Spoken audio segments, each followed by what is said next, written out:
You have 30 seconds to tell me why you think you deserve to stay in our father's house when you contributed absolutely nothing to this family. Those words still echo in my mind every single day. Not because they hurt, though they did, but because of how spectacularly wrong my brother Dominic was about everything. About me. About our father. About what really mattered in those final months when everything fell apart. You know, people always talk about karma like it's some mystical force that takes forever to work. But sometimes, just sometimes, the universe has a sense of timing that's almost poetic. Sometimes the people who think they hold all the cards discover they've been playing with a deck that was stacked against them from the very beginning. Hey everyone, how are you doing today? I hope you're somewhere comfortable because this story is going to take you on a journey that I promise you won't want to pause. Whether you're listening at home, on your commute, or just trying to unwind after a long day, I'm grateful you're here. The weather might be changing where you are, but this story will warm your heart in ways you didn't expect. My name is Rebecca Brown, and this is the story of how I went from sleeping in my car outside the house I grew up in, clutching a garbage bag of my belongings, to walking back through that same front door 3 weeks later as the rightful owner of everything my siblings thought they had stolen from me. But let me start from the beginning, because the real story isn't about money or houses or even family betrayal. It's about discovering that sometimes the parent you think doesn't see you has been watching everything all along. I was 26 when my father died, and I had spent the last 8 months of his life believing I was invisible to him. Dominic was 32, the golden child who took over the family's small but successful accounting firm right out of college. My sister Michelle was 29, married to a lawyer, living in the suburbs with 2 kids and a mortgage that kept her awake at night. And then there was me, the quiet one, the one who never quite fit the mold they expected. I had always been the daughter who asked too many questions, who read books instead of balance sheets, who chose art therapy over business school. While Dominic learned to manage clients and Michelle learned to manage a household, I learned to manage my father's medications, his doctor appointments, and the growing silence that filled our house after my mother died 5 years earlier. When Dad got sick, really sick, not just the cough he'd been hiding for months, I was the one who moved back home. Not because anyone asked me to, but because I couldn't stand the thought of him facing those long nights alone. Dominic was too busy with the business. Michelle was too busy with her family. And I was too busy pretending it didn't hurt that neither of them seemed to think Dad needed anyone at all. I believed in family loyalty back then. I believed that love meant sacrifice, that being there for someone when they needed you most was what mattered. I believed that my father saw my devotion, even if he never said it out loud. I believed that Dominic's occasional visits and Michelle's weekly phone calls were just their way of coping with grief, not signs that they had already started dividing up an inheritance they assumed would be theirs. Most of all, I believed that when the time came, our father would make sure I was taken care of. Not because I expected wealth or luxury, but because I had given him everything I had to give, and surely that meant something. I was wrong about almost everything, but I was right about the one thing that mattered most. If you're enjoying this story so far, please hit that like button and subscribe because trust me, you're going to want to hear how this ends. And make sure to leave a comment telling me what you think happens next, because I guarantee it's not what you're expecting. But let me start from the beginning, 8 months before that devastating night when everything I thought I knew about my family crumbled around me. I was 25 when I first noticed Dad wasn't eating the lunches I packed for him. He'd been working longer hours at the firm, coming home exhausted and distracted, claiming he was just busy with tax season. But tax season had ended months ago, and the exhaustion never went away. The first time I found him asleep at the kitchen table at 2 in the morning, his head resting on a stack of papers that weren't work documents, but medical bills, I knew something was terribly wrong. When I gently woke him up and asked if he was okay, he looked at me with eyes that seemed older than his 63 years and said, "Rebecca, sweetheart, I think I need to tell you something." That was the night I learned my father had been hiding a cancer diagnosis for 3 months. Stage 3 lung cancer, aggressive, and spreading faster than the doctors had hoped. He'd been driving himself to chemotherapy appointments, scheduling them around work meetings, telling Dominic and Michelle that he was just dealing with some minor health issues that would resolve themselves soon. "Why didn't you tell us?" I asked, my voice barely above a whisper. "Because Dominic has the business to worry about, and Michelle has her own family to take care of. But you." He paused, reaching across the table to squeeze my hand. "You've always been my caretaker, haven't you? Even when you were little, you were the one who brought me coffee when I worked late, who remembered when I had important meetings, who noticed when I was sad." I moved back home the next day. Not temporarily, not just to help out, but completely. I gave up my small apartment across town, quit my part-time job at the community center, and dedicated myself entirely to making sure my father didn't have to face this battle alone. For 8 months, I became his shadow. I drove him to every appointment, sat through every consultation, learned the names of every medication and their side effects. I researched clinical trials, found support groups, and turned our living room into a comfortable space where he could rest between treatments. I cooked meals he could actually keep down, organized his pills, and held his hand during the nights when the pain was too much for sleep. Dominic visited twice a week, usually on his way home from work. He'd sit in Dad's study for 20 minutes, discussing business matters and asking about treatment progress in the same tone he used for client meetings. Michelle called every Sunday, bright and cheerful conversations about her kids' soccer games and school events, carefully avoiding any mention of the reality we were living with. Neither of them offered to help with the daily care. Neither of them suggested taking shifts or sharing the responsibility. They seemed to assume that since I was there, everything was handled, and they could continue living their lives without disruption. I didn't mind. At least, I told myself I didn't mind. This was my father, the man who had raised me, who had supported my unconventional choices even when he didn't understand them. If being there for him meant putting my own life on hold, that felt like the most natural thing in the world. But as the months passed and his condition worsened, I started to notice things that made me uncomfortable. Dominic had begun staying late at the office more often, and when I asked Dad about it, he'd get a strange look on his face and change the subject. Michelle's Sunday calls became shorter, more focused on practical questions about Dad's care and less about actually connecting with him. And then there were the documents. Papers that Dominic brought for Dad to sign, always when I was out running errands or at the pharmacy. Legal documents that Dad would put away quickly when I returned, saying they were just business matters that didn't concern me. I trusted them. I trusted that my siblings had Dad's best interests at heart, just like I did. I trusted that the family I had devoted myself to would never take advantage of a dying man's vulnerability. That trust was about to cost me everything I thought I knew about the people I loved most. The first crack in my trust came on a Tuesday morning in October, 3 weeks before Dad died. I was in the kitchen making his breakfast, oatmeal with honey, the only thing he could keep down anymore, when I heard voices coming from his study.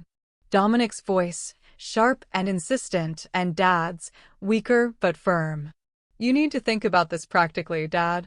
Rebecca's 26 years old with no real career, no savings, no plan for her future.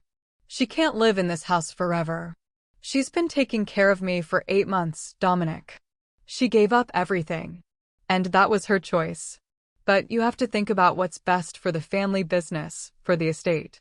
Michelle and I have responsibilities, mortgages, children to think about.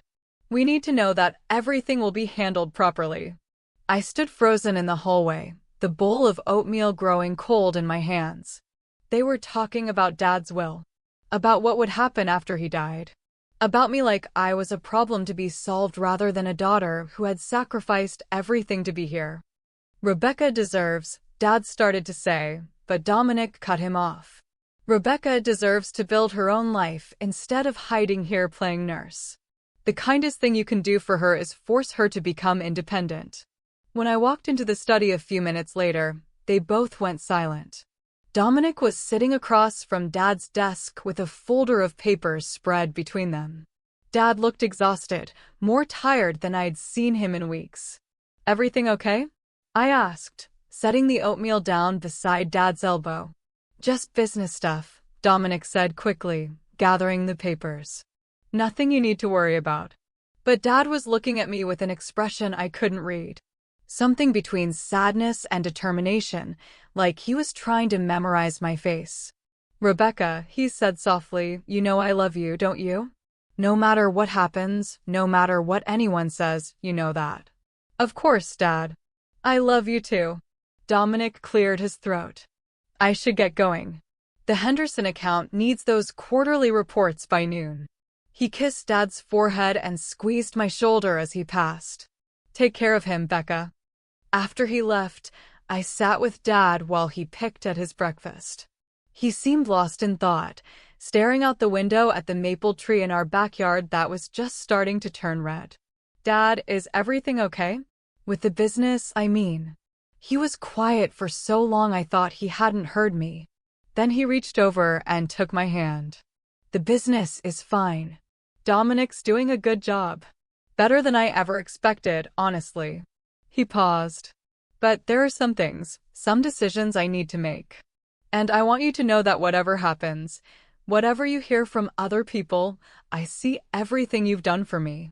Every sacrifice, every sleepless night, every time you put my needs before your own. I see it all. You don't have to thank me, Dad. This is what family does." "Is it?" His voice was so quiet I almost missed it. "Is it really what family does, Rebecca?" I didn't understand what he meant then. I thought he was just emotional, maybe confused from the pain medication. But looking back, I realized that was the moment he started planning everything. The moment he decided that love and loyalty deserved more than empty promises and good intentions. The second crack came 2 weeks later, when Michelle brought her kids over for what she called one last visit with Grandpa. Emma was 7 and Jake was 5, and they were afraid of the oxygen tank and the hospital bed we'd set up in the living room. They hung back by the doorway while Michelle tried to coax them closer. "Come say hi to Grandpa," she urged. "He's been asking about you."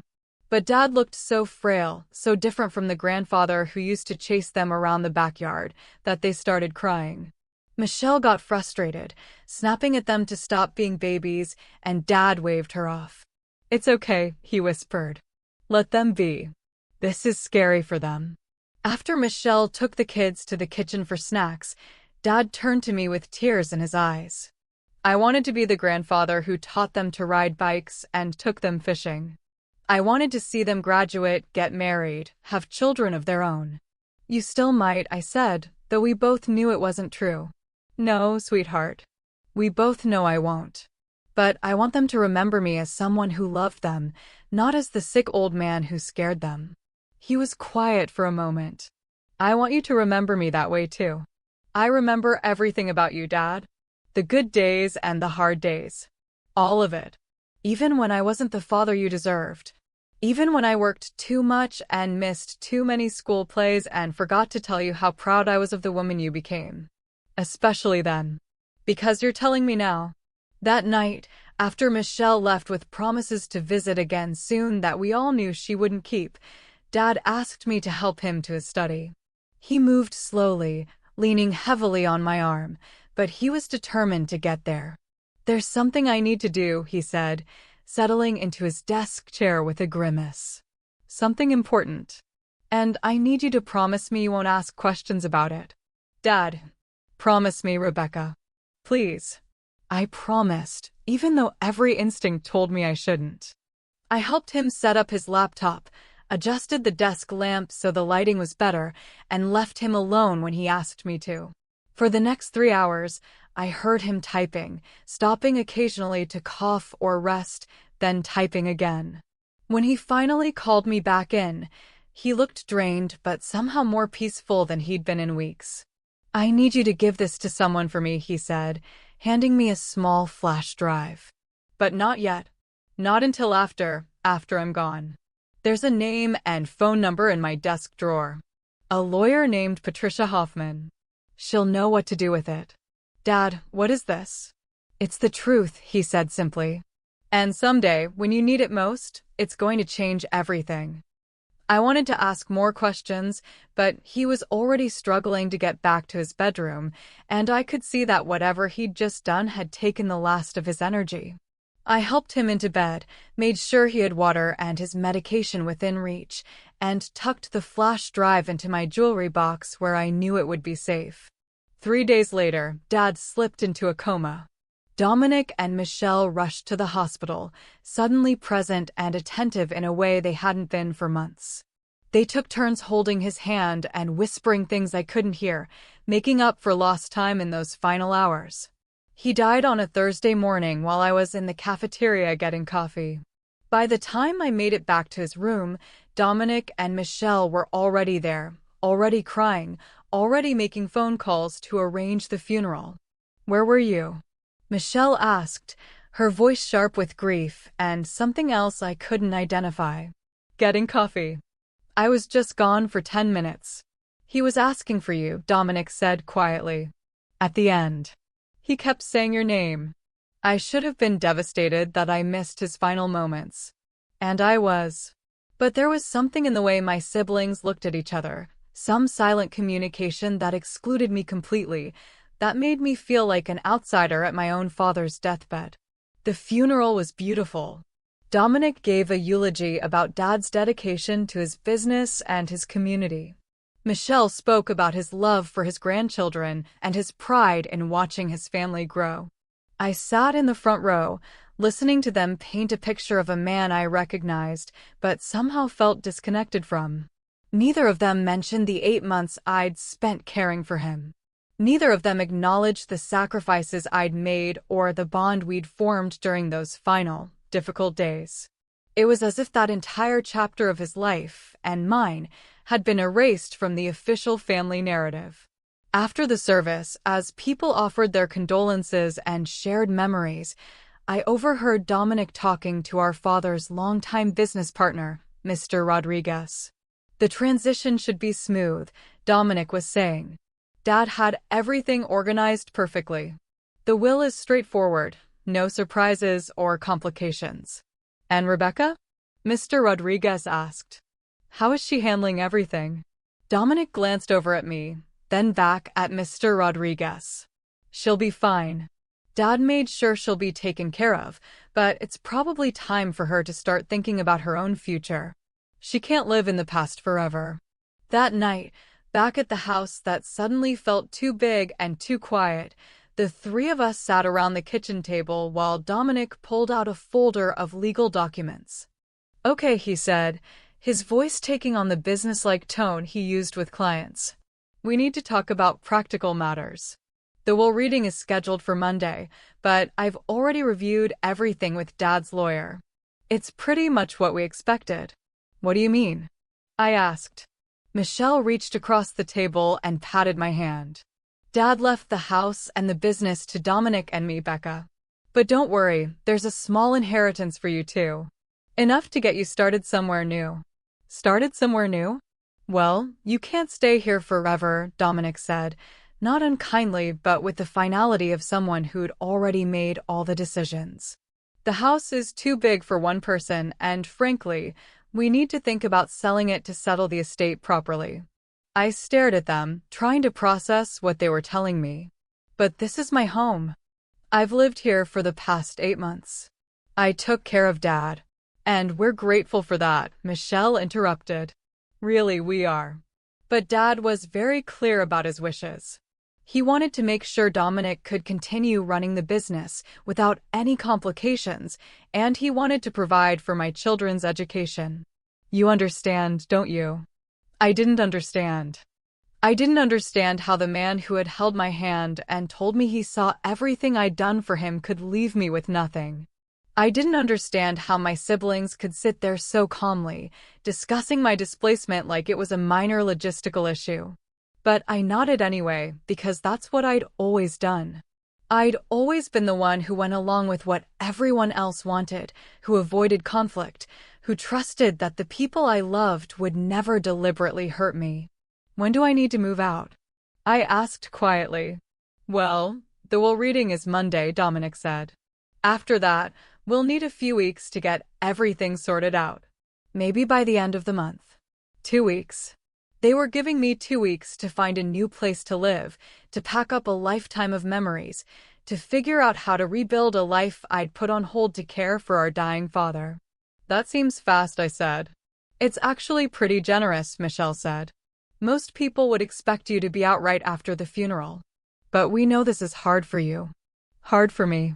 As if losing my father and my home and my entire sense of family was just a minor inconvenience I needed to get over. That night, lying in my childhood bedroom for what I thought might be one of the last times, I remembered the flash drive Dad had given me. Patricia Hoffman, the lawyer whose name was written on a piece of paper in his desk drawer. I had no idea what was on that drive, but suddenly it felt like the only connection I had left to the father who had promised me he saw everything. The father who had told me that someday, when I needed it most, the truth would change everything. I just never imagined I'd need it so soon. The will reading was scheduled for 10 in the morning on a Monday that felt like the longest day of my life. I sat in the waiting room of Hartwell and Associates, the law firm that had handled Dad's affairs for over 20 years, watching Dominic pace by the windows while Michelle checked her phone every 30 seconds. "Where is Mr. Hartwell?" Dominic muttered, glancing at his watch. "We were supposed to start 15 minutes ago." "Maybe there's a complication with the paperwork," Michelle suggested, but her voice carried an edge of anxiety that hadn't been there before. I said nothing.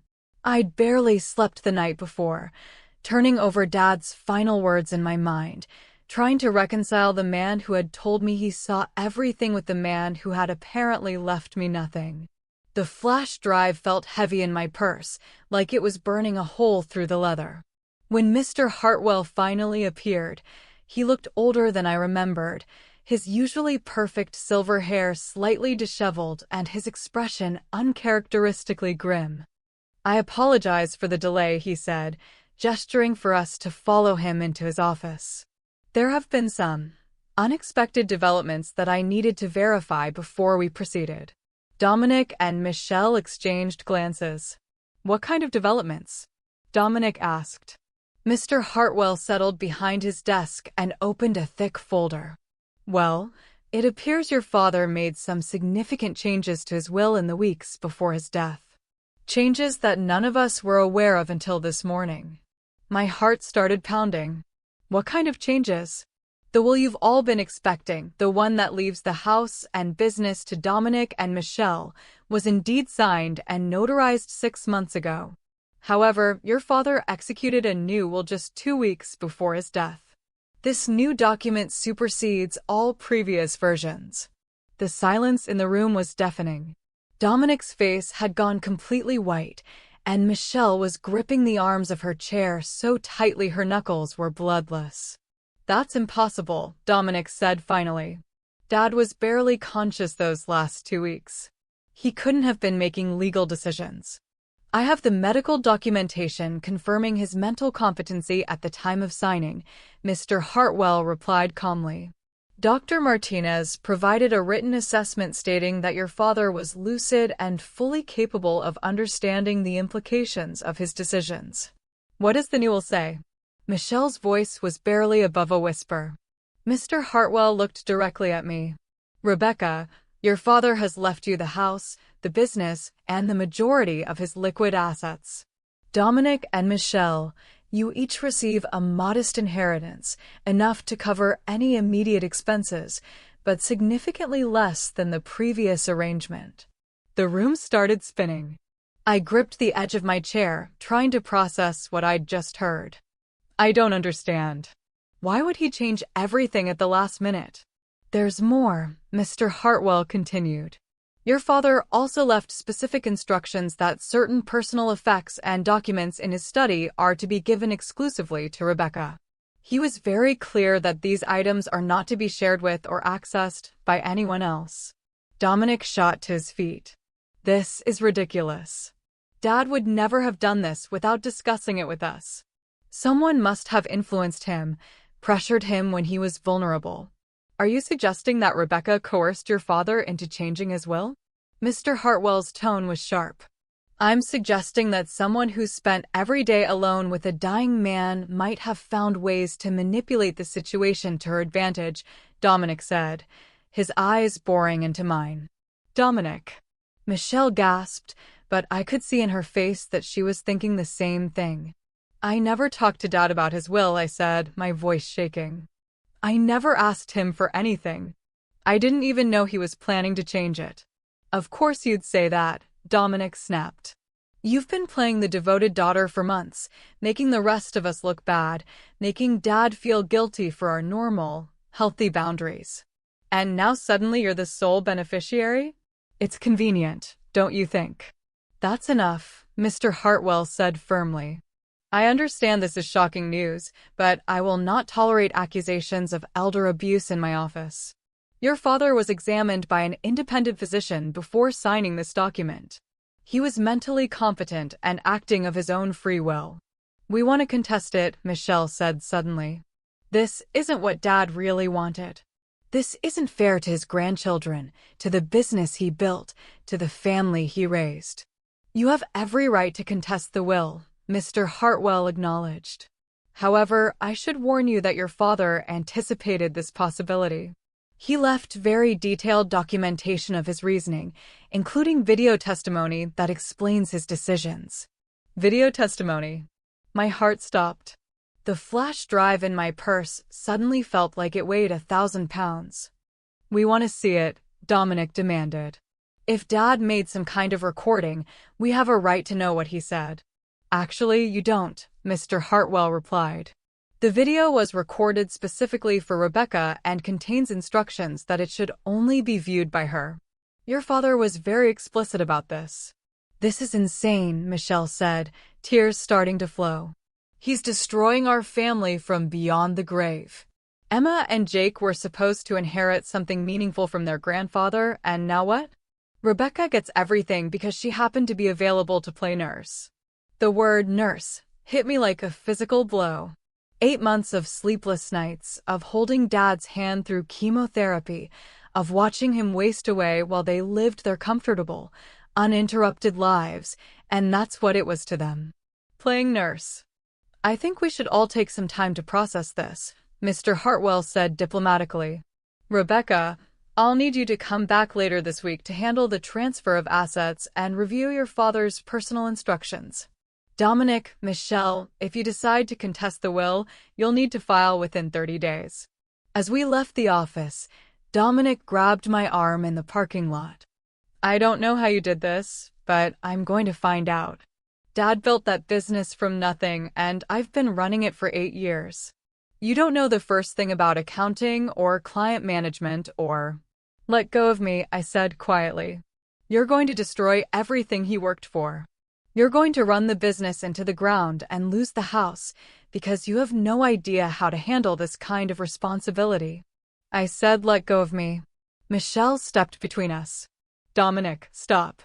This isn't helping. She turned to me, her expression a mixture of hurt and desperation. Becca, please. Think about what you're doing. Think about Emma and Jake. That house has been in our family for 30 years. The business supports not just Dominic's family, but 3 other employees and their families too. You can't just take everything because Dad was feeling sentimental in his final days. I didn't take anything, I said, my voice stronger now. I didn't ask for this. I didn't even know about it. But you're not going to give it back, are you? Dominic's voice was cold. You're going to keep it all, even though you know it's not what Dad really wanted. How do you know what Dad really wanted? When was the last time you had a real conversation with him? When was the last time you asked him how he was feeling, what he was thinking about, what he needed? We visited. You visited the business. You talked about quarterly reports and tax deadlines. You treated him like a client, not like your father. And you treated him like a patient, not like a person, Michelle shot back. You turned him into your full-time job, your identity, your excuse for not building a real life. And now you're being rewarded for it. The accusation stung because there was a grain of truth in it. I had made caring for Dad my entire world. I had put my own dreams and relationships on hold. But not because I was calculating some future payoff, because I loved him. Because he needed me. Because no one else was willing to do what needed to be done. I'm going home, I said, turning toward my car. It's not your home, Dominic called after me. It's our family home, and you're stealing it. I drove back to the house, my house, according to the will, though it didn't feel real yet in a daze. Everything looked the same.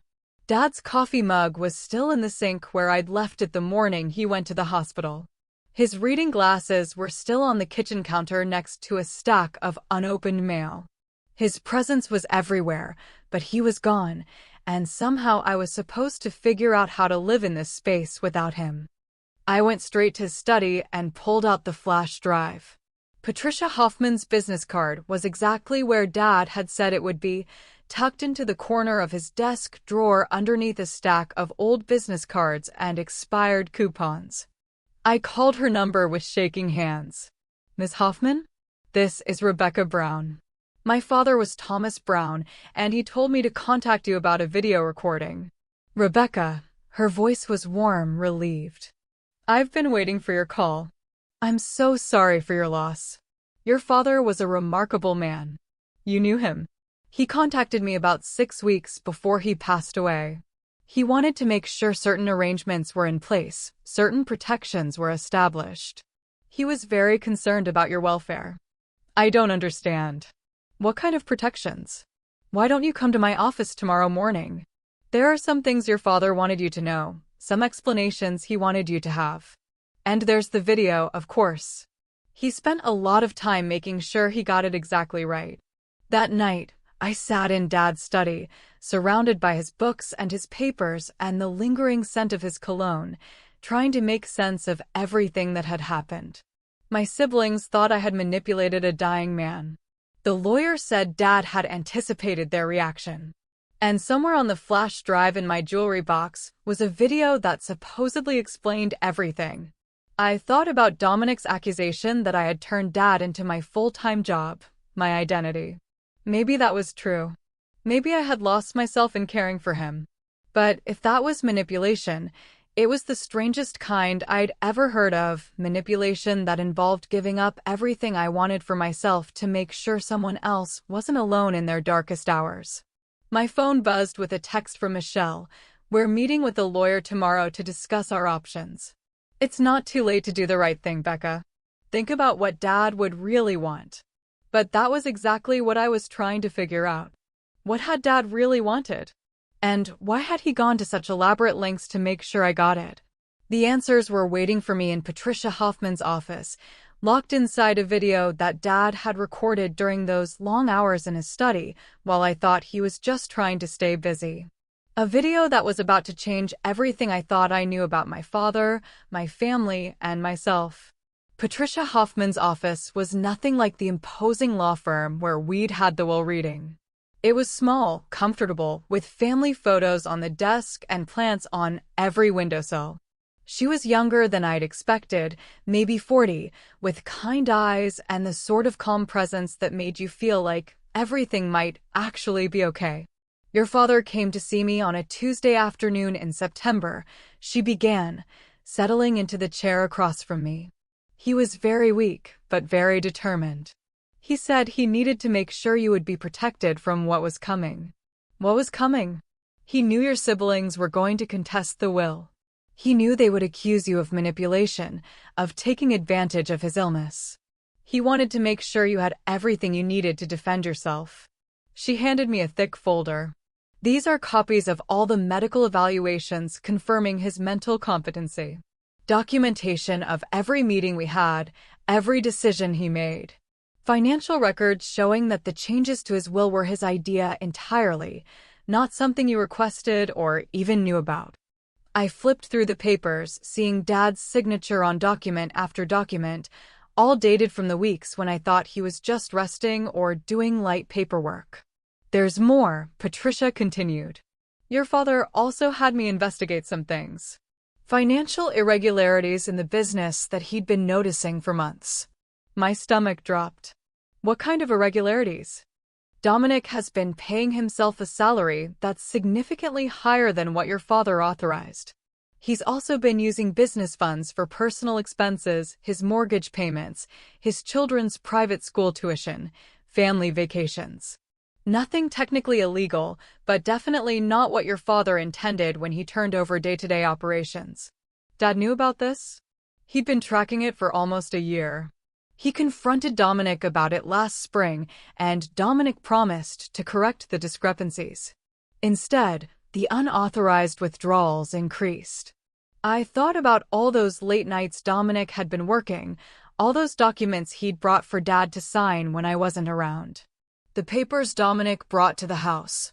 Your father showed me copies. Dominic was having him sign blank authorization forms, then filling in the amounts later. Your father started making copies of everything after he realized what was happening. The room felt like it was tilting. Why didn't Dad tell me any of this? He didn't want to burden you with family drama while you were caring for him. And honestly, I think he hoped Dominic would come to his senses and stop. Your father loved his son, Rebecca. He wanted to believe Dominic was just going through a difficult financial period and would make things right. But he didn't. No. In fact, the week before your father died, Dominic withdrew $15,000 from the business account without authorization. Your father saw the transaction on his phone app while he was in the hospital. I remembered that day. Dad had been agitated, kept asking for his phone, kept checking something that made his face go gray with exhaustion and disappointment. I'd assumed he was just restless from the medication. There's something else, Patricia said gently. Your father had me look into Michelle's situation as well. Did you know she and her husband are facing foreclosure on their house? What? No, that's impossible. Michelle always talks about how well they're doing, how successful her husband's practice is. Her husband's law practice is struggling. They've missed 3 mortgage payments in the past 6 months.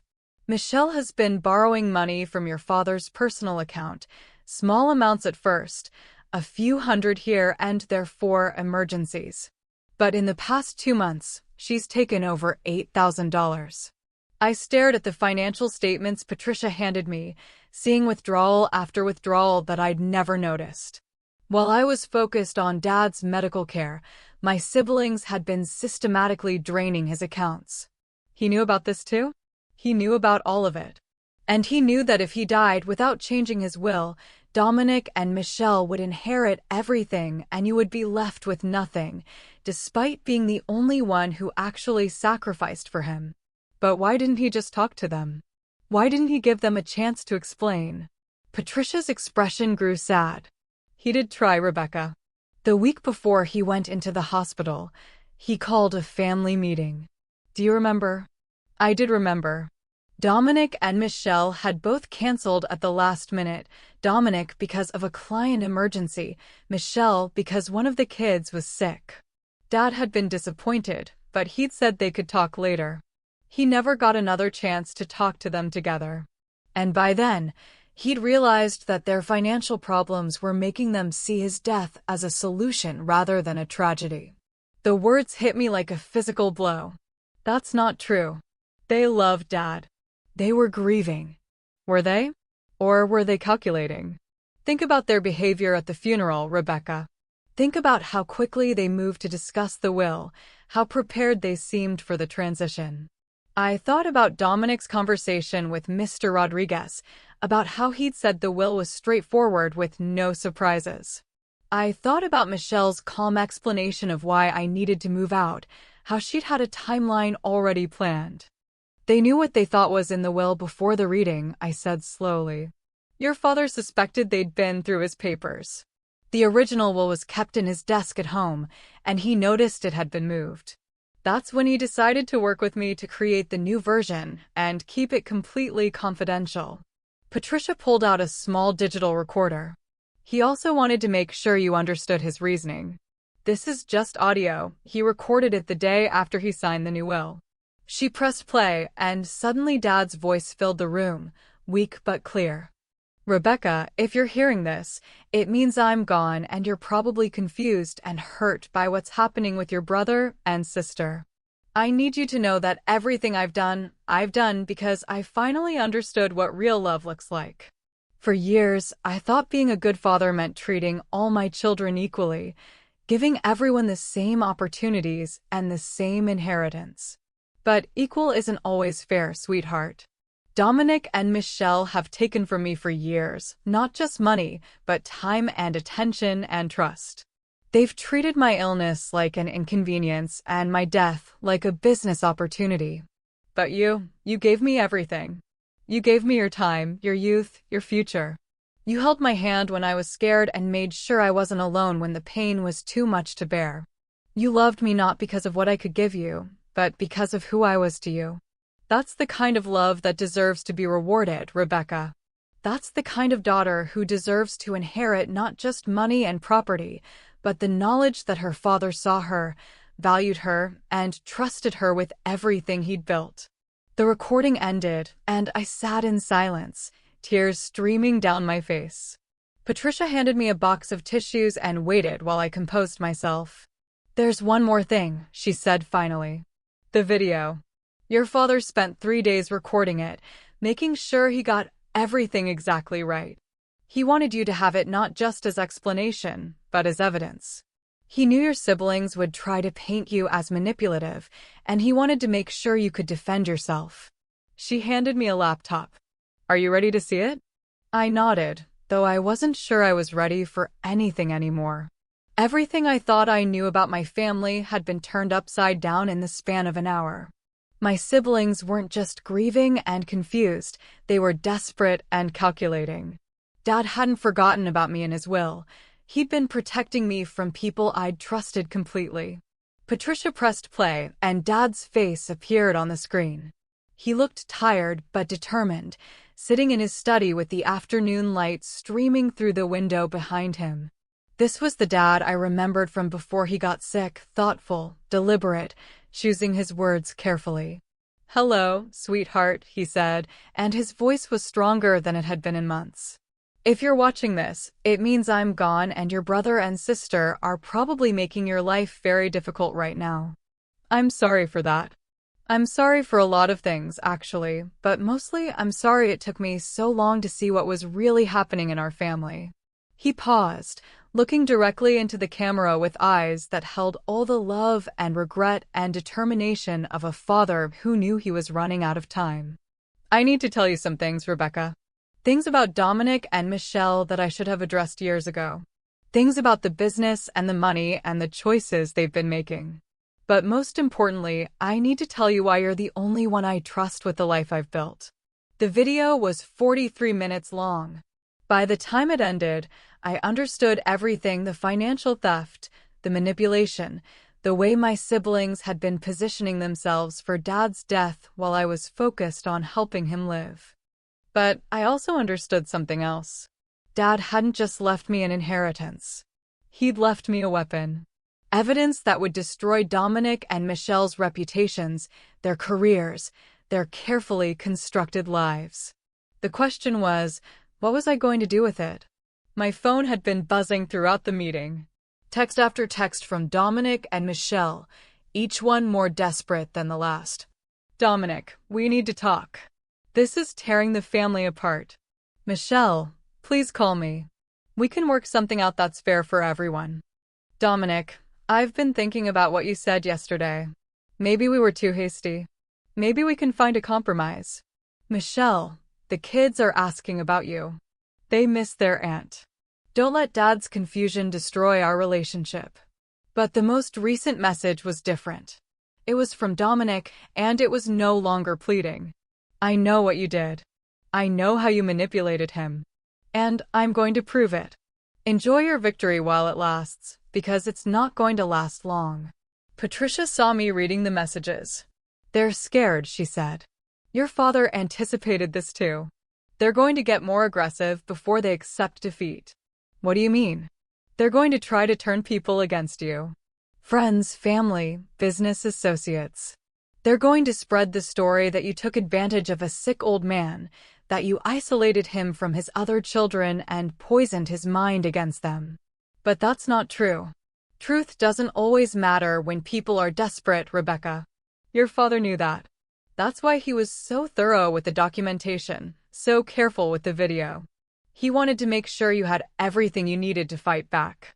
As I drove home, I thought about the choice ahead of me. I could try to make peace with Dominic and Michelle, maybe offer them a larger share of the inheritance in exchange for their acceptance. I could try to preserve what was left of our family relationships. Or I could honor Dad's wishes and trust that he knew what he was doing when he chose me as his heir. But first, I had to survive whatever Dominic and Michelle were planning to do to me. And based on the tone of Dominic's last message, I had a feeling the real battle was just beginning. When I pulled into the driveway, I saw Dominic's car parked on the street. He was sitting on the front porch steps, waiting for me, and the expression on his face told me that the time for polite family discussions was over. The war for Dad's legacy was about to begin. They were waiting for me like vultures. Dominic sat on the porch steps with his arms crossed, while Michelle paced back and forth on the walkway, her phone pressed to her ear. When she saw my car, she ended her call abruptly and marched toward me before I'd even turned off the engine. "We need to talk," she said, yanking open my car door. "Right now." "Michelle, I just came from." "I don't care where you came from. Get out of the car." Dominic appeared beside her, his face a mask of cold fury. "We know you went to see another lawyer. We know you're trying to build a case against us." I climbed out slowly, clutching my purse with the flash drive still inside. "I was just trying to understand." "Understand what?" "How to cover your tracks." Michelle's voice was shrill, desperate. "How to make your manipulation look legitimate." They flanked me as I walked toward the house, my house, according to the will, though it felt more like a prison now. Dominic grabbed my arm as I reached for the front door. "We're not going inside," he said. "We're not setting foot in that house until this is resolved." "Then what do you want?" "We want you to do the right thing," Michelle said, but her definition of right had clearly shifted since our conversation 3 days ago. "We want you to sign a document renouncing your claim to the inheritance." I stared at her. "You want me to give up everything Dad left me?" "Dad didn't leave you anything," Dominic snarled. A sick, confused old man was manipulated into changing his will by someone he trusted. "That's not the same thing." "The lawyer said Dad was mentally competent." "The lawyer you paid to say that," Michelle interrupted. "How much did it cost you, Rebecca? How much did you pay Patricia Hoffman to fabricate evidence of Dad's competency?" The accusation was so outrageous, so completely divorced from reality, that I actually laughed. "You think I paid her?" "Michelle, I didn't even know she existed until yesterday." "Right. Just like you didn't know about the will changes. Just like you had no idea Dad was planning to cut us out completely." Dominic's grip on my arm tightened. "Do you think we're stupid, Rebecca? Do you think we can't see what you did? What I did was take care of our father while you two were busy with your own lives." "What you did," Michelle said, stepping closer until we were almost nose to nose, was isolate a dying man from his family and fill his head with lies about how much we loved him. That's not true, isn't it? Every time we visited, you were right there, hovering, making notes about his medications, his appointments, his needs. You made it clear that you were the expert on Dad's care and we were just visitors. Because I was the one taking care of him. I was the one who knew his medication schedule, who understood what the doctors were saying. Because you made sure you were the only one who knew those things, Dominic said. You positioned yourself as indispensable while making us feel like outsiders in our own father's life. I pulled my arm free from his grasp. "I never stopped you from being involved. I never told you not to visit or call or help with his care." "You didn't have to tell us," Michelle said, and for the first time, I heard real pain in her voice underneath the anger. "You made it clear that you had everything handled, that Dad preferred your care to our company. You made us feel guilty for having jobs, for having families, for not being able to drop everything and move back home like you did. I moved back home because Dad needed someone. Dad needed his family, Dominic interrupted. All of his family. But you made sure that by the end, you were the only family he had left. The accusation hit me like a physical blow because there was a grain of truth in it. I had become protective of Dad's routine, his comfort, his peace. When Dominic visited and stressed him out with business talk, I had suggested shorter visits. When Michelle's kids got too loud and overwhelmed him, I had asked her to visit when they were at school. I had been managing his environment, controlling who had access to him and when. But I'd done it to protect him, not to manipulate him. Hadn't I? I was trying to keep him comfortable, I said weakly. You were trying to keep him isolated, Michelle shot back. And it worked. By the end, he trusted you more than he trusted us. He believed whatever you told him about our motivations, our feelings, our love for him. I never said anything bad about either of you. You didn't have to say anything, Dominic said. Your actions spoke loud enough. Every time you took over a conversation with a doctor, every time you answered a question he could have answered himself, every time you made a decision about his care without consulting us, you were sending the message that we couldn't be trusted with his welfare. I wanted to argue, wanted to defend myself, but the words wouldn't come. Because underneath their accusations, underneath their desperate attempts to rewrite history, I could hear the pain of two people who felt like they'd lost their father long before he died. We're filing the contest tomorrow, Michelle said, pulling a folded document from her purse. We have statements from 3 of Dad's friends saying they noticed changes in his behavior after you moved back home. We have testimony from his doctor about how isolated he became in his final months. And we have evidence that you were the only person with access to him when he made the will changes. Evidence of what? Evidence that you had motive, means, and opportunity to manipulate a vulnerable elderly man, Dominic said. Evidence that you systematically isolated him from his other children and poisoned his mind against us. But that's not what happened. Prove it, Michelle challenged. Prove that you never said anything negative about us. Prove that you never made Dad feel guilty about our absence.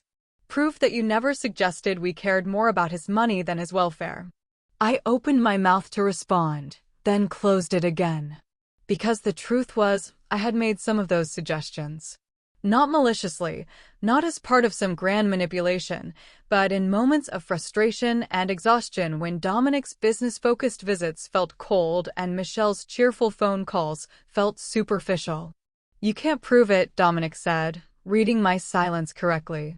Because you did exactly what we're accusing you of.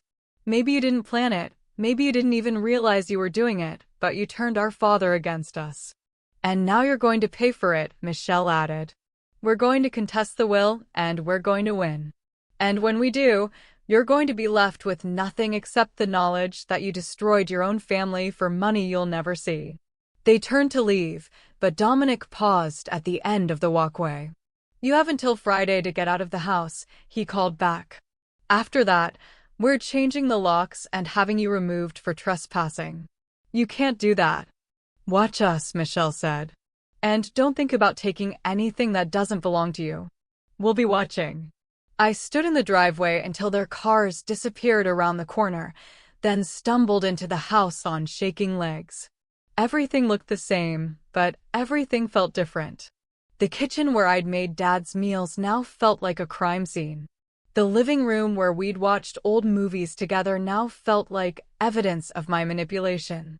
The study where he'd spent his final weeks now felt like the place where I'd systematically destroyed his relationships with his other children.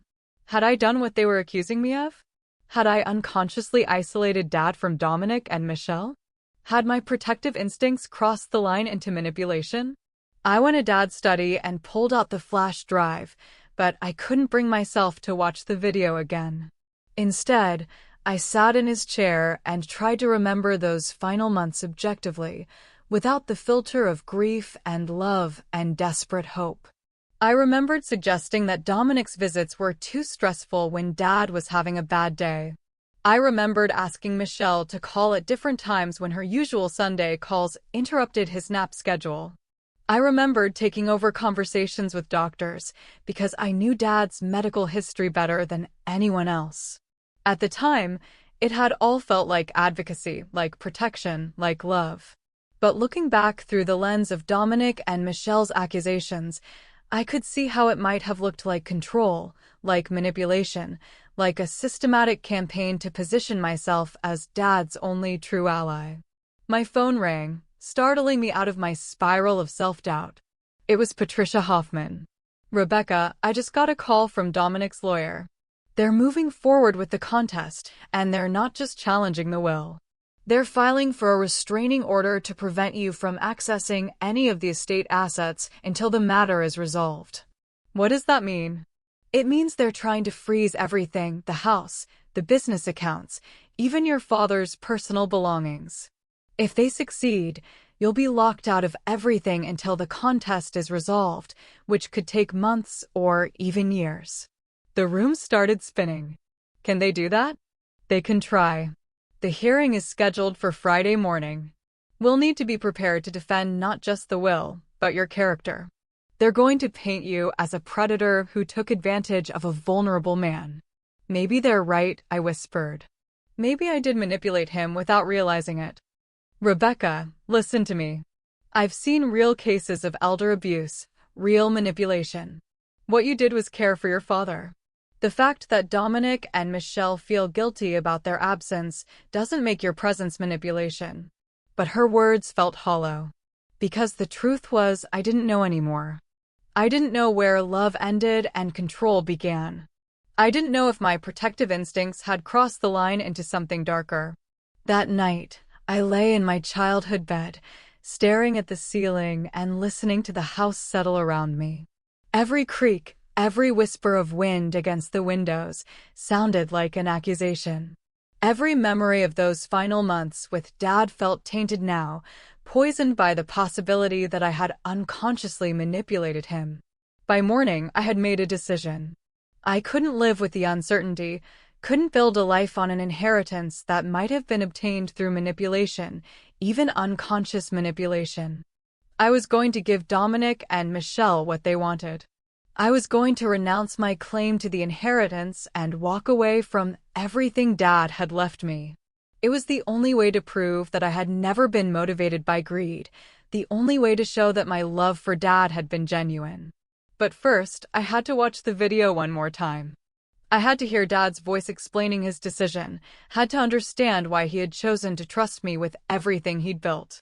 Because if I was going to give it all up, I needed to know exactly what I was giving up and why. The flash drive felt heavy in my hands as I inserted it into Dad's laptop. His face appeared on the screen, tired but determined, and I braced myself to hear his voice one more time. But this time, I was going to listen not just to what he said, but to what he didn't say. This time, I was going to try to hear the truth underneath the love, the manipulation underneath the gratitude. This time, I was going to figure out once and for all whether I deserved the inheritance he'd left me, or whether Dominic and Michelle were right to fight for what should have been theirs. I watched the video 3 times that night, searching for any sign that Dad had been confused, manipulated, or coerced. I listened to every word, studied every expression, analyzed every pause. And each time, I came to the same devastating conclusion. My father had been completely lucid when he made his decision to leave me everything.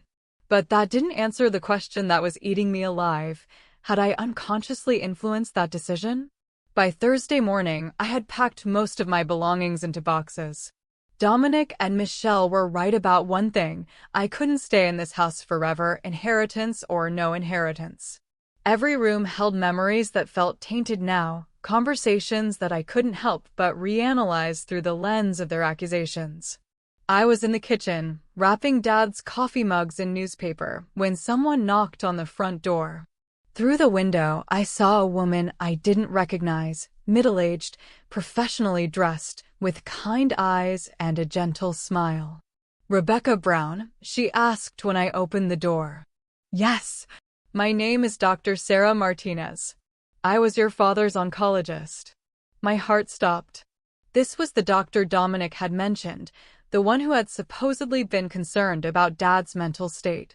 I'm sorry to bother you during this difficult time, she continued, but I heard about the will contest, and I felt I needed to speak with you. I invited her in, my hands shaking as I made coffee.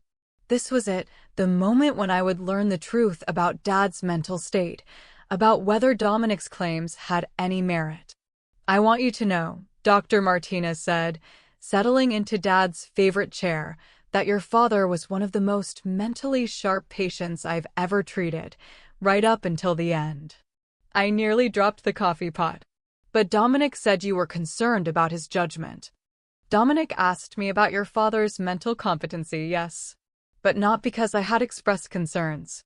Dominic came to me asking if the cancer or the medications could have affected your father's decision-making abilities.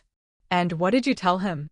I told him that your father was completely lucid, that his cognitive function was excellent, and that there was no medical reason to question any decisions he might make. Dr. Martinez paused. Dominic seemed disappointed by that answer. The relief was so overwhelming I had to sit down. So Dad was competent when he changed his will? Absolutely. But that's not why I'm here, Rebecca. Dr. Martinez leaned forward, her expression serious. I'm here because I want you to know what kind of daughter you were to your father. I don't understand. In 30 years of oncology practice, I've seen every kind of family dynamic you can imagine. I've seen children who disappear the moment their parent gets sick. I've seen children who hover out of guilt but resent every moment of caregiving. And I've seen children who show up out of duty but can't hide their impatience for it all to be over. She paused, studying my face. But I've rarely seen what you gave your father. Pure, selfless love. No agenda, no resentment, no calculation. Just a daughter who couldn't bear the thought of her father facing his final months alone. Tears started flowing down my cheeks. Dominic and Michelle think I manipulated him. Dominic and Michelle are dealing with their own guilt, Dr. Martinez said firmly. Your father talked about them often during his appointments. He understood why they couldn't be as present as you were. He didn't blame them for having their own lives, their own responsibilities. Then why did he change his will? Dr. Martinez was quiet for a long moment. Because he discovered some things about them that broke his heart. Things that had nothing to do with you or your care for him. What kind of things? That's not my story to tell, Rebecca. But I will say this, your father's decision to leave you his estate wasn't a reward for your caregiving. It was a recognition of your character. He trusted you with his legacy because he knew you would honor it, protect it, use it wisely. She stood to leave, then turned back at the door. Don't let their guilt become your guilt, Rebecca. Don't let their accusations make you question the love you gave your father. What you did for him was beautiful and he knew it. After she left, I sat in the living room, surrounded by boxes and memories, trying to process what she'd told me. Dad hadn't been manipulated. His decision had been based on things he discovered about Dominic and Michelle, not things I had told him about them. But I still didn't know what those things were. The video had mentioned financial irregularities, but I hadn't seen the actual evidence. I needed to understand the full scope of what Dad had discovered before I could make any decisions about the inheritance. I called Patricia Hoffman. I need to see everything, I told her. All the evidence Dad gathered, all the documentation he left. I need to understand exactly why he made the choices he did. Are you sure? Some of it is quite damaging to Dominic and Michelle. Once you see it, you can't unsee it. I'm sure. An hour later, I was sitting in Patricia's office, staring at a stack of documents that painted a picture of my siblings I never could have imagined. Bank statements showing that Dominic had stolen over $80,000 from the business over 2 years. Not borrowed, stolen. Money that should have gone to employee bonuses, equipment upgrades, and business expansion had instead paid for his children's private school tuition, his family's vacation to Europe, and the down payment on his wife's new car. Loan documents showing that Michelle and her husband were facing bankruptcy, not just foreclosure. They owed money to credit card companies, medical providers, and private lenders. The interest alone on their debts was more than most people's annual salary. But the most devastating evidence was a series of recorded phone conversations between Dominic and Michelle, discussing what they called the inheritance timeline. "Dad's got maybe 6 months left," Dominic's voice said through the speakers. "We need to make sure everything is in order before then." "What about Rebecca?" Michelle's voice asked. "She's been living there for months. What if Dad decides to leave her something substantial?" "He won't. Dad's always been practical about money. He knows Rebecca doesn't have the skills to manage the business or maintain the house.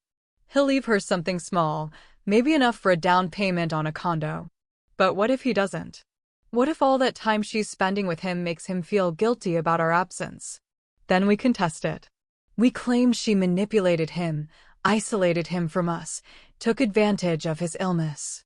No court would uphold a will that dramatically favors a caregiver over the other children. You think that would work? I know it would work. I've already talked to a lawyer about it. Elder abuse cases are hard to prove, but they're also hard to disprove. All we need is reasonable doubt about Dad's mental state and Rebecca's influence over him. The recording continued, with Dominic and Michelle discussing strategy, timeline, and tactics for challenging any will that didn't give them what they expected. They had been planning this contest before Dad even died, before they knew what was in the will, before they had any reason to believe I had done anything wrong. "There's more," Patricia said, fast-forwarding to another conversation. "I went through Dad's desk while Rebecca was at the pharmacy," Michelle's voice said. "I found the original will. We're getting the house and the business, just like we expected." "Good. What about the new documents Dominic brought for him to sign?" "He wouldn't sign them. He said he didn't want to give anyone power of attorney while he was still competent to make his own decisions." "Stubborn old man. Well, it doesn't matter. Once he's gone, we'll have everything we need." I had to stop the recording. The casual cruelty in their voices, the way they talked about Dad like he was already dead, like his death was just a business transaction they were waiting to complete, it was unbearable. "Your father heard these conversations," Patricia said gently. "He had started recording his phone calls after he became suspicious about their motivations. That's when he realized that Dominic and Michelle weren't grieving his illness. They were planning for his death. How could they be so cold? Desperation makes people do terrible things, Rebecca. Dominic was facing embezzlement charges if your father discovered the full extent of his theft. Michelle was facing bankruptcy and the loss of everything she'd built her identity around. They needed your father's death to solve their problems." I thought about all the times Dominic had visited in those final weeks, how he'd seemed distracted, impatient, eager to discuss business matters rather than spend time with Dad. I thought about Michelle's cheerful phone calls, how she'd always steered the conversation away from Dad's condition and toward lighter topics. They hadn't been protecting themselves from the pain of watching him die. They'd been protecting themselves from feeling guilty about wanting him to die. "What happens now?" I asked. "Now you have a choice," Patricia said. "You can honor your father's wishes and accept the inheritance he left you. Or you can try to make peace with Dominic and Michelle by giving them what they want. And if I keep the inheritance, they'll fight you. They'll drag this through the courts for months, maybe years. They'll try to destroy your reputation, your relationships, your peace of mind. They'll make you pay for every dollar your father left you. And if I give it up, they'll take everything and probably still hate you for making them fight for it. And you'll spend the rest of your life wondering if you dishonored your father's final wishes." I stared at the evidence spread across Patricia's desk, bank statements, recordings, legal documents that painted a picture of greed and desperation and calculated cruelty. This was why Dad had changed his will. Not because I had manipulated him, but because he had finally seen Dominic and Michelle clearly. "There's one more thing," Patricia said, pulling out a sealed envelope. Your father left this for you to read if you ever doubted his decision. Inside was a handwritten letter in Dad's careful script. My dearest Rebecca, if you're reading this, it means you're questioning whether you deserve what I've left you. You're probably wondering if you somehow influenced my decision, if your love for me crossed the line into manipulation. Let me be clear, you didn't manipulate me. You saved me. For the last 2 years of my life, I watched my other children turn into strangers. I watched them lie to me, steal from me, and plan for my death like it was a business opportunity. I felt more alone than I had since your mother died, even though I was surrounded by people who claimed to love me. Then you came home. Not because you wanted something from me, but because you couldn't bear the thought of me facing this alone. You gave up your apartment, your job, your independence to make sure I had someone who cared about me as a person, not as a source of inheritance. You held my hand through chemotherapy. You learned the names of all my medications. You made sure I wasn't afraid when the pain got too bad to bear. You loved me without conditions, without expectations, without calculating what you might get in return. That kind of love deserves to be rewarded, Rebecca. That kind of daughter deserves to inherit not just money and property, but the knowledge that her father saw her, valued her, and trusted her with everything he'd built. Don't let Dominic and Michelle's guilt become your guilt. Don't let their accusations make you question the beautiful thing you did for me. You are my daughter in the truest sense of the word, and I am proud to leave you everything I have. Use it well. Use it to build something better than what I had, a life based on love rather than greed, loyalty rather than manipulation. All my love, Dad. I folded the letter carefully and put it back in the envelope. The choice was clear now. I could honor Dad's wishes and accept the inheritance he'd left me, knowing that I had earned it through love and sacrifice. Or I could let Dominic and Michelle's desperation and guilt destroy everything Dad had tried to protect. But there was a third option, one that Dad probably hadn't considered. I could use his evidence not just to defend myself, but to expose the truth about Dominic and Michelle. I could make sure everyone knew exactly why Dad had changed his will, exactly what kind of children they had really been to him. I could give them the public humiliation they deserved. The question was, did I have the strength to fight back? Did I have the courage to honor Dad's trust in me, even if it meant destroying what was left of my family?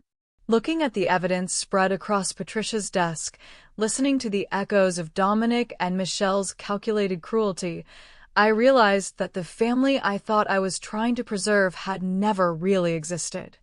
It was time to stop being the peacemaker, the accommodator, the daughter who went along with what everyone else wanted. It was time to be the daughter Dad had trusted with his legacy. It was time to fight back. The courthouse was packed. Word had spread through our small community about the Brown family will contest, and it seemed like half the town had shown up to watch the drama unfold. I recognized faces from Dad's funeral, business associates, neighbors, family friends, all of them whispering and speculating about what had really happened in those final months. Dominic and Michelle sat at the plaintiff's table with their lawyer, a sharp-dressed man named Robert Sterling who specialized in elder abuse cases. They looked confident, composed, like people who knew they were about to get justice. Michelle had even brought tissues, preparing for the emotional testimony she planned to give about her manipulated, vulnerable father. I sat with Patricia at the defendant's table, a stack of evidence boxes beside us. My hands were shaking, but my resolve was solid. I had spent 3 sleepless nights deciding whether to use Dad's evidence, whether to expose the truth about Dominic and Michelle's behavior. In the end, Dad's letter had made the choice for me. He had trusted me with his legacy, and that meant protecting it from people who would destroy it. Judge Harrison called the court to order, and Sterling rose to make his opening statement. Your Honor, this case is about a vulnerable elderly man who was systematically isolated from his family and manipulated into changing his will by someone he trusted. Thomas Brown was a loving father who wanted to provide equally for all his children. But in his final months, weakened by illness and dependent on the care of his youngest daughter, He was convinced to disinherit his other children in favor of the person who had made herself indispensable to him. Sterling painted a picture of me as a calculating predator who had moved back home not out of love, but out of greed. He described how I had gradually taken control of Dad's medical care, his social interactions, his access to information. He claimed I had poisoned Dad's mind against Dominic and Michelle, making him believe they cared more about his money than his welfare. The defendant will claim that Mr. Brown was mentally competent when he changed his will, Sterling continued. But competency isn't just about cognitive function. It's about freedom from undue influence, freedom from manipulation, freedom from the kind of psychological pressure that can be exerted by someone who controls every aspect of a vulnerable person's daily life. He called his first witness, Dominic. My brother took the stand looking every inch the grieving son, dark suit, somber expression, voice thick with emotion as he described watching our father deteriorate while I controlled access to him. Rebecca made it clear that she was the expert on Dad's care, Dominic testified. Whenever Michelle or I tried to be involved, she would find reasons why our visits were too stressful, why our calls came at bad times, why our suggestions weren't helpful. She positioned herself as the only person who truly understood what Dad needed. Did you notice changes in your father's attitude toward you and your sister? Sterling asked. Yes. He became distant, suspicious. He started questioning our motives for visiting, asking why we hadn't been around more. It was like Rebecca had convinced him that we didn't care about him, that we were only interested in his money. Did you ever discuss inheritance matters with your father? Never. The only time the subject came up was when Dad started making comments about how Rebecca was the only one who really loved him, how she was the only one who deserved to inherit what he'd built. It was a masterful performance. Dominic managed to sound both heartbroken and dignified, a devoted son who had been systematically excluded from his father's life by a manipulative sister. Several people in the gallery were nodding sympathetically. Michelle's testimony was even more devastating. She broke down crying as she described trying to maintain a relationship with Dad while I controlled his environment. I wanted to bring my children to see their grandfather, she sobbed. But Rebecca always had reasons why it wasn't a good time. Dad was too tired, or the kids were too loud, or he was having a bad day. She made me feel like I was being selfish for wanting my children to know their grandfather. Did your father ever express concerns about your financial situation? Sterling asked. He offered to help when he learned about our mortgage troubles. But Rebecca was always there, listening to every conversation, making comments about how we needed to be more responsible with money. She made Dad feel like helping us would be enabling our poor choices. And how did your father's attitude toward you change over time? He started treating me like a stranger. Like someone who was only interested in his money. It broke my heart, because all I wanted was to spend time with him before he died. By the time Michelle finished testifying, half the courtroom was in tears. The narrative was clear and compelling. A devoted daughter had gradually poisoned a dying man's mind against his other children, manipulating him into leaving her everything. Sterling called 2 more witnesses, family friends who testified that Dad had seemed different in his final months, more isolated and suspicious. They painted a picture of a man who had been turned against his own children by someone he trusted. Then it was Patricia's turn. Your Honor, she began, the plaintiffs have told you a story about manipulation and undue influence. But they've left out some crucial details about their own behavior during Mr. Brown's illness. Details that explain why he chose to change his will. She called Dr. Martinez first, who testified about Dad's mental competency and about Dominic's disappointed reaction when she confirmed that there were no medical grounds to question his decision-making ability. Then she called Mr. Rodriguez, Dad's business partner, who testified about irregularities in the company accounts that he had brought to Dad's attention months before his death. Thomas was very concerned about unauthorized withdrawals from the business accounts, Rodriguez testified. He asked me to help him document everything because he suspected someone was stealing from the company. Did he tell you who he suspected?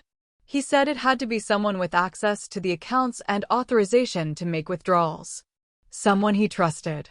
But the real bombshell came when Patricia introduced the recorded phone conversations between Dominic and Michelle. Your Honor, I'd like to play some recordings that Mr. Brown made in the weeks before his death. These conversations reveal the true motivations behind the plaintiff's concern for their father's welfare. The first recording filled the courtroom, Dominic and Michelle's voices discussing the inheritance timeline and their plans to contest any will that didn't give them what they expected. The gallery erupted in whispers as people heard my siblings casually discussing Dad's death like a business opportunity. Dominic's face went white. Michelle looked like she was going to be sick. But Patricia wasn't finished. She played the recording of Michelle going through Dad's desk, looking for the original will. She played Dominic's conversation about having Dad declared incompetent if he didn't cooperate with their plans. These recordings were made by Mr. Brown himself, Patricia explained. He had become suspicious of his children's motivations and wanted to document their true feelings about his illness and death. The courtroom was dead silent now. The narrative had completely shifted. Dominic and Michelle were no longer grieving children who had been manipulated. They were opportunistic predators who had been caught planning to exploit their father's death. Patricia called me to the stand last. Rebecca, did you ever discuss your father's will with him? No. I didn't even know he was planning to change it until after he died. Did you ever try to turn your father against Dominic and Michelle? No. I tried to protect him from stress, but I never said anything negative about my siblings to him. Why do you think your father chose to leave you his estate? I looked out at the courtroom, at Dominic and Michelle sitting with their heads down, at the faces of people who had known our family for years. Because he discovered that Dominic had been stealing from the business and Michelle had been taking money from his personal accounts. Because he heard them planning for his death like it was a business opportunity. Because he realized that while I was caring for him out of love, they were waiting for him to die so they could inherit his money. Patricia introduced the financial evidence, bank statements showing Dominic's thefts, loan documents revealing Michelle's desperate financial situation, records of unauthorized withdrawals, and forged signatures. Your Honor, Patricia said in her closing argument, this case isn't about undue influence or manipulation. It's about a father who discovered the truth about his children's character and made his decisions accordingly. Thomas Brown left his estate to Rebecca not because she manipulated him, but because she was the only one who loved him without conditions, without expectations, without calculating what she might get in return. The judge deliberated for less than an hour. After reviewing the evidence presented, Judge Harrison announced, I find no grounds to support the claim of undue influence or manipulation. The recordings and financial documents clearly demonstrate that the plaintiffs had significant financial motivations for contesting this will, while the defendant appears to have acted solely out of genuine care for her father. He looked directly at Dominic and Michelle. Furthermore, the evidence of financial impropriety by the plaintiffs suggests that Mr. Brown's decision to change his will was not only legally sound, but morally justified. The will stands as written. The gavel came down, and it was over. Dominic and Michelle left the courtroom without looking at me, their lawyer trailing behind them with his head down. The gallery buzzed with conversation as people processed what they had learned about the Brown family dynamics. But I barely heard any of it. All I could think about was Dad's voice on those recordings, the pain in his words as he realized that his other children had been planning for his death. All I could think about was his letter, his trust in me to use his legacy wisely. Outside the courthouse, Patricia put her hand on my shoulder. Your father would be proud of you, she said. You honored his wishes and protected his legacy.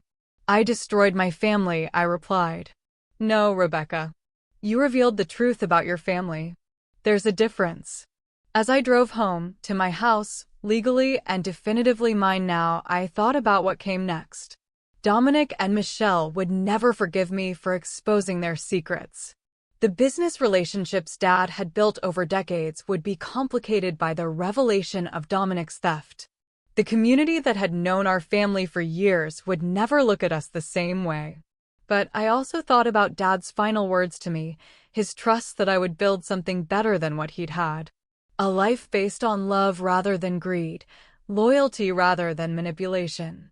The inheritance was mine now, free and clear. The question was, what was I going to do with it? The answer came to me as I pulled into the driveway and saw the house where Dad and I had spent those final months together. I was going to honor his memory by using his legacy to help other families avoid the pain we had experienced. I was going to make sure his story, and mine, meant something. But first, I was going to sit in his study, surrounded by his books and his memories, and tell him that I had kept my promise. I had protected what he'd built, and I was ready to build something even better. The war was over. The truth had won. And for the first time since Dad died, I felt like I could finally breathe. 6 months later, I was sitting in what used to be Dad's study, now transformed into the headquarters of the Thomas Brown Foundation for Elder Care Advocacy. The walls were lined with thank you letters from families we'd helped, photos from our community education programs, and certificates of appreciation from local healthcare facilities.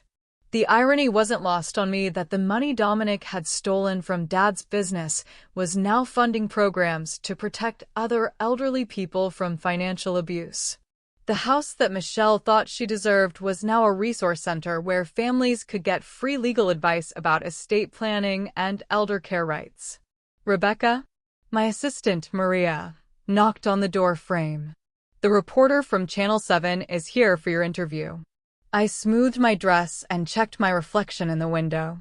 It still felt surreal sometimes, being the public face of elder advocacy in our community. But Dad's story, our story, had resonated with so many people that the foundation had grown faster than I'd ever imagined. The reporter, Janet Walsh, was a woman in her 50s who had covered the wool contest for the local news. She'd been following the foundation's work ever since. Rebecca, it's been 6 months since the court ruling that made national headlines. How has your life changed? I settled into Dad's old chair, feeling his presence in the familiar creak of the leather. Everything has changed, but in ways I never expected.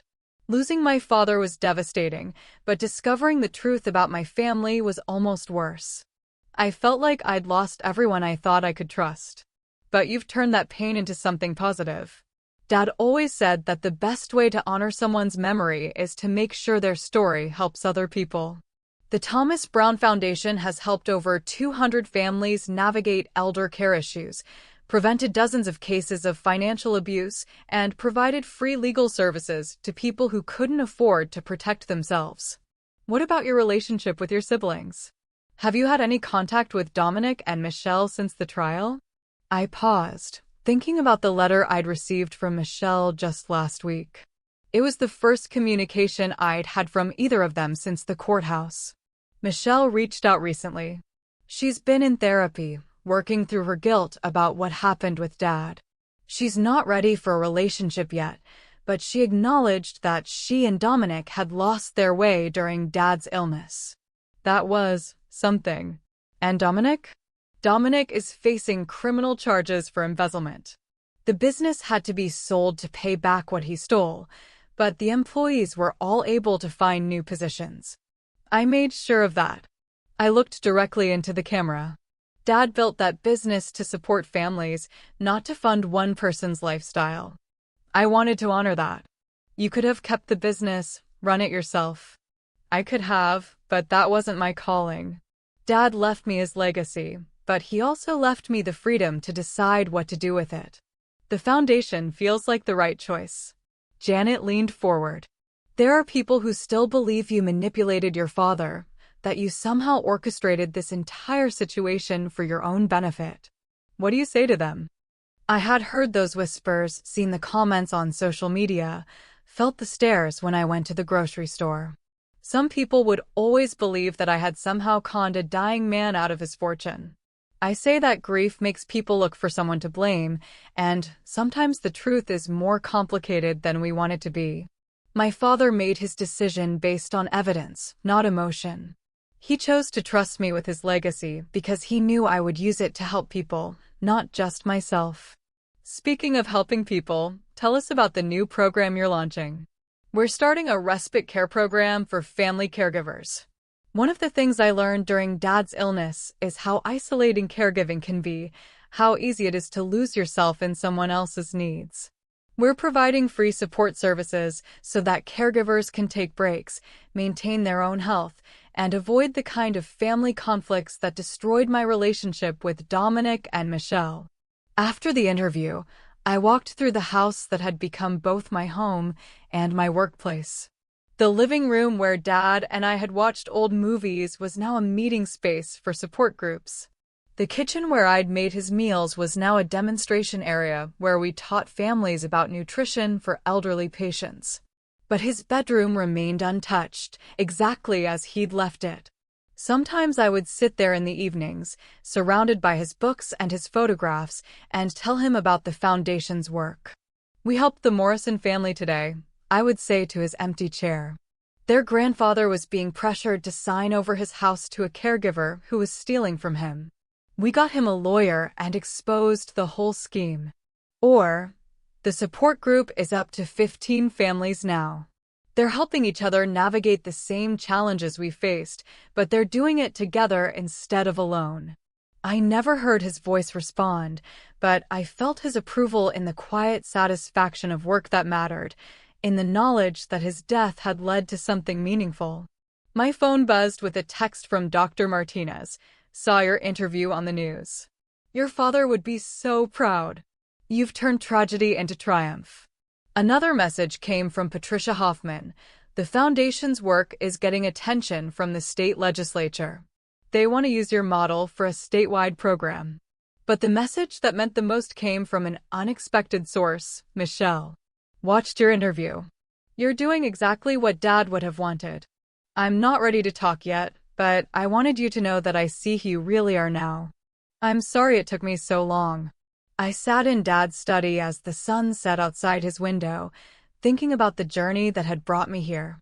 6 months ago, I had been a grieving daughter with no family, no home, and no idea how to rebuild my life. Now I was running a foundation that was making a real difference in people's lives, living in a house filled with purpose instead of just memories. The inheritance had given me financial security, but more importantly, it had given me a mission.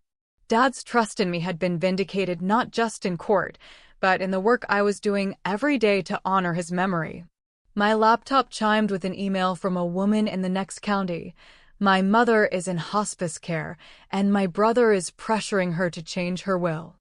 I heard about your foundation on the news. Can you help us?" I smiled and started typing my response. This was why Dad had chosen me.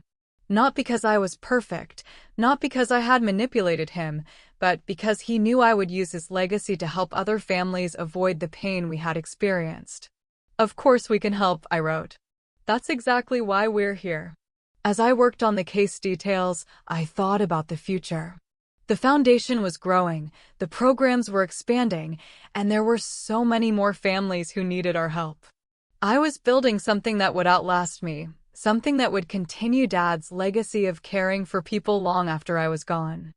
But I also thought about my personal future. I was 27 now, with a life and a purpose that felt entirely my own. There had been a few dates, a few tentative relationships, but nothing serious yet. I was still learning how to trust people again, still healing from the betrayal of discovering that the family I'd loved so completely had been planning to destroy me. Maybe someday Michelle and I would find our way back to each other. Maybe Dominic would eventually face the truth about what he'd done and find a way to make amends. Maybe we could rebuild some version of a family relationship. Or maybe we wouldn't. Maybe some betrayals were too deep to heal, some trust too broken to repair. But that was okay. I had learned that family wasn't just about blood relationships. It was about the people who showed up for you, who supported your dreams, who trusted you with their vulnerabilities. The foundation staff, the families we served, the volunteers who believed in our mission, they were my family now. And Dad, even though he was gone, was still with me in every decision I made, every life we touched, every family we helped stay together. I closed my laptop and walked to the window, looking out at the garden where Dad used to sit on good days. Tomorrow I would plant new flowers there, something bright and hopeful that would bloom every spring as a reminder that beauty could grow from the darkest soil. My phone rang, another family in crisis, another chance to make a difference. Thomas Brown Foundation, I answered. This is Rebecca. How can we help you? And as I listened to another story of family conflict and elder abuse, another opportunity to honor Dad's memory through service, I felt the deep satisfaction of a life lived with purpose. The inheritance had been just the beginning. The real legacy was what I was building with it, a future where other families might avoid the pain we'd experienced, where love would be stronger than greed, where trust would triumph over manipulation. Dad had been right to trust me with his legacy, and I was just getting started. Hey everyone, thank you so much for staying with me through this entire journey. If this story touched your heart, please hit that like button and subscribe for more stories about family, betrayal, and the power of truth to transform our lives. Leave a comment below and tell me, have you ever had to choose between family loyalty and doing what's right? Have you ever discovered that someone you trusted wasn't who you thought they were? I read every comment and I love hearing your stories. And if you or someone you know is dealing with elder abuse or family conflicts around caregiving, please know that there are resources available to help. You don't have to face these challenges alone. Until next time, remember that sometimes the greatest inheritance isn't money or property, it's the courage to stand up for what's right, even when it costs you everything you thought you wanted. Take care of yourselves and take care of each other.